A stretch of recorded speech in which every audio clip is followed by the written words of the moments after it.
আসসালামু আলাইকুম। ডাক্তার হাসানুল বান আলামিন বলছিলাম, হোমিওপ্যাথিক ফিজিশিয়ান।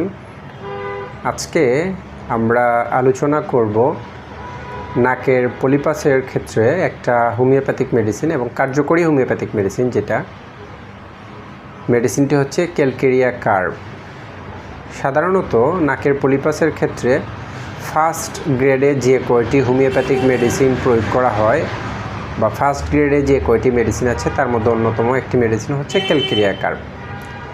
সাধারণত ঘর্মপ্রবণ, মানে যারা প্রচণ্ড পরিমাণে ঘামে এবং ঘামটা সাধারণত গলা মাথার মধ্যে হয় এবং যে ঘাড়ের মধ্যে প্রচুর পরিমাণে ঘাম হয়, যখন রাত্রে ঘুমাইতে যায় তখন তার ঘামে বালিশ ভিজে যায়।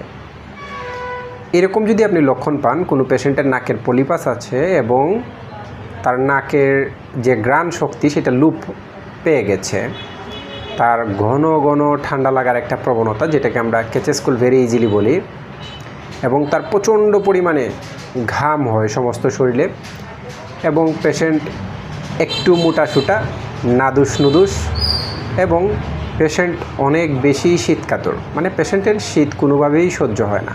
সে গরম সহ্য করতে পারে কিন্তু শীত সে সহ্য করতে পারে না। অন্ধকারে পেশেন্ট ভয় পায়, পেশেন্টের মাংস একেবারেই অপছন্দ, এবং পেশেন্টের ডিম খুব বেশি পছন্দ।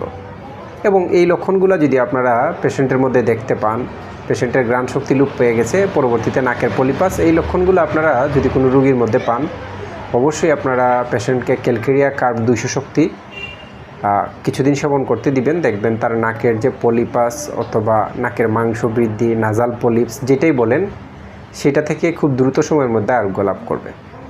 তো ভিডিওটি যে আপনাদের ভালো লাগে অবশ্যই লাইক, কমেন্ট এবং শেয়ার করে দিবেন। আর যারা আমাদের কাছ থেকে নাকের পলিপাসের জন্য চিকিৎসা নিতে চান, আপনারা স্ক্রিনে দেয়া যে নাম্বারটা আছে সেই নাম্বারে আপনারা আমাদের সাথে সরাসরি যোগাযোগ করতে পারেন ফোন কলের মাধ্যমে, অথবা আপনারা আমাদের সাথে হোয়াটসঅ্যাপ অথবা ইমোতে যোগাযোগ করতে পারেন। আমরা দেশে এবং দেশের বাইরে সর্বত্র সব জায়গায় আমরা কুরিয়ারের মাধ্যমে মেডিসিন প্রেরণ করে থাকি। আজকে এই পর্যন্তই। ভালো থাকুন, সুস্থ থাকুন। ধন্যবাদ। আল্লাহ হাফেজ।